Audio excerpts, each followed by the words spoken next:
call them in, or we're going Facebook Live on WPLR Facebook page. And Frank Farricker, Democrat from Greenwich, will answer them for you. Normally, Democrats are for tolls. You're not. Is there any real chance of stopping tolls in Connecticut? Well, first of all, I think it's not correct to say that Democrats are for tolls.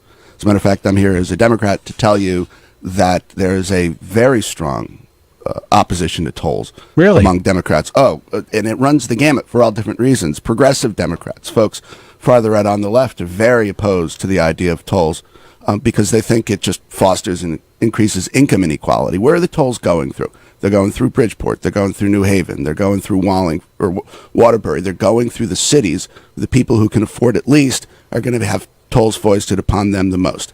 Most Democrats think that it's unequal. Why are we fixing problems statewide just for the people who are driving through our urban areas? A lot of Democrats are opposed to it. It is unfortunate that it is set up like this. And those who are in favor of tolls are going to say, well, it's a Democrat or Republican issue, so that means Republicans lose. And that's the problem. It's not that at all. No. It's more about income and how much we're paying already. Right, which is too much. It's not. Do they have the votes to pass that? They do right now, right? I would say no right now, not to say that they're not available.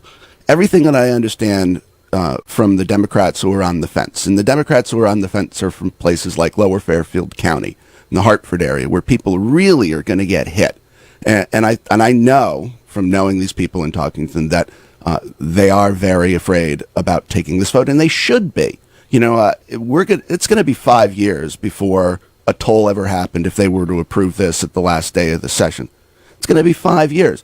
I'm sorry, but if I were running against somebody for the next 5 years, I'd be saying, I'd be inventing all sorts of nonsense to tell the people of Connecticut how much money they're going to be spending. Because the reality is, we're not going to know. We're practically not going to know how much money we're really going to be spending on tolls or really going to be spending on building this stuff until it's done. And that's not good government to me. It's interesting that the numbers keep changing. Yeah. They'll change the numbers to adjust to whatever the argument is. Percentage of who's paying and whatnot. It's always been $800 million. Yeah. Right? That was the main thing, yeah. But it was 80-something tolls, and then it's like, well, now it's going to be 53 tolls, but it's still going to be $800 million a year. 40% of these people... it's only going to cost this amount of cents per mile. Yeah. But it's still going to be $800 million. It's going to be 20% out of state. Oh, wait, no. Did I say 20? No, 30, 40. and then 40. I went to a meeting where it went from 30 to 50% in the discussion during the meeting. Wow. Right. The actual fact is that the bills themselves, there are 3 bills, I understand, that are in the legislature right now. And the 3 bills that are in front of them are about 2 or 3 sentences long. They essentially just say, we approve tolls. A couple of them have maybe a little carve out here that's very vague for people of lower means. Maybe one of them has a carve out so police officers don't have to pay tolls. But the reality is it's 2 or 3 sentences. Then if they pass this on the last day of the session, then boom, we have tolls. And then we as represented people are completely out of the equation. We will wait for the Department of Transportation and our governor, which is a puppet for the administration. Well, of course They're going to do whatever. They have to do what they're not going to sit back and respectfully decline to enforce the law as it is. It's not going to happen, and they're going to decide what our toll situation looks like 2 years, 3 years, 5 years down the line as they build. They're going to decide how much money we're going to spend on building gantries. They're going to decide where those gantries are going to be built. One of the things that gets me crazy, you've heard of congestion pricing, right? Yeah. Oh, yeah. Okay. Now, congestion pricing is allegedly used for the idea that, it'll take people off the road because if it's going to be too much money at 8:30 in the morning, then they'll go in 9. after 9. As everybody's boss is sorry, happy but to I let love them. the theory that they think that we can adjust that we're out at 8:30 in the morning because we want to be. Right. Well, we'll change it. Yeah. How many people in the Hartford area work for the state government? I ran the Connecticut lottery for a while. It's not exactly we were all pleasantly telling everybody not to come in at 8:30 in the morning. That's when you go to work for the government of the state of Connecticut. The idea that is now the governor going to say, well, it's liberal leave for everybody in state government. That's not going to happen. And that's my biggest complaint about tolls is that everything involved in tolls is a fantasy. It's based on how they wish things would be. You know, I'm born and raised in Greenwich. I've been going up this road, Merritt and 95, my entire life. You know, they were talking about double-decking it when I was 4 years old. They've been talking about widening it. It's not going to happen. No. I mean, they'll go broke just buying the land in Greenwich to widen it to 4 lanes, which they'll never get to do because everybody will complain endlessly. We have a way station at Exit 2 that we never open because the neighborhood behind it is one of the richest neighborhoods in Greenwich, and that's saying a lot. And those folks will not cotton to the idea of having trucks in their backyard. It's just the reality of how things work in our state, and nothing in this toll plan is anywhere near what reality in Connecticut is like. Do we need this money for roads?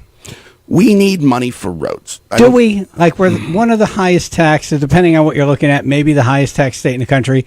Do we need the money, or should they look inward and say we're wasting a lot of money and let's apply it over here? From everything that I've understood, when they built 95 back in the 50s, I think, it was like, 25 guys and a couple of cases of beer and some tar. Nice. The old days. The old days, yeah. And it was cheap as hell. It didn't really cost a lot of money to build 95.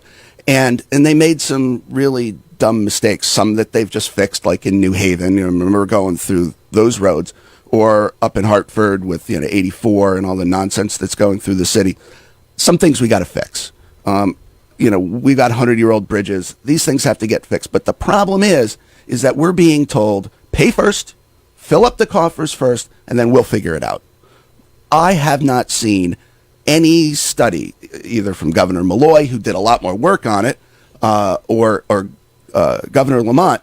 I haven't seen a single honest-to-goodness study that says, okay, we need $500 million for this, $200 million for that.